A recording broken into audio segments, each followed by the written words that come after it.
जेजूनु पेद्रूक मनशांचे बरी चिंचे सोडून देवांचे बरी चिंचाक दिल्लो उलो आयचे सुवार्थेन सोडवून सांगलेले परीन दिसता।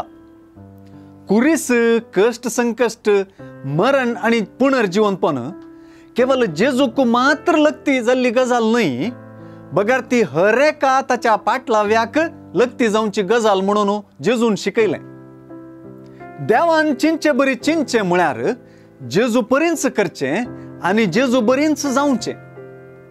आपलीच जिनिये रीत, जिनिये शेवट आणि जिनिये अंत्य जेजू आपल्या पाटल्यावांकी सुचयता।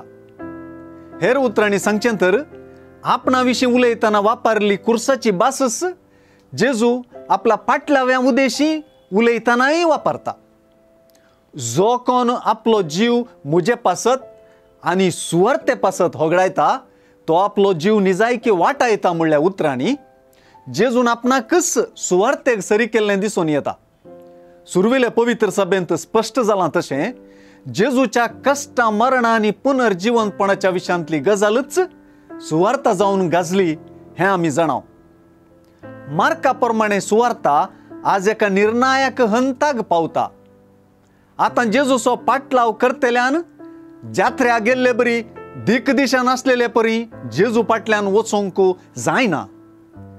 ती आपणाकच इन्कार करचे जिनियेक वेंगची प्रक्रिया। हे प्रक्रियेंत आपलो कुरीस घेवन जेजू पाटल्यान वचोंक आसा, म्हणजे संपूर्ण समर्पित मनोभावान भरोंक आसा। जेजू खातीर जीव सयत दिवंक पडल्यार भियेन आसता आनी जेजूक ताचे शिकवणेक लजेन आसता। फुडें सरचे जिनियेची प्रक्रिया ती। जेजूचो पाटलाव करचो म्हळ्यार जिनियेंत खरो अर्थ जोडचोच म्हणून सुवार्ता स्पश्ट करता।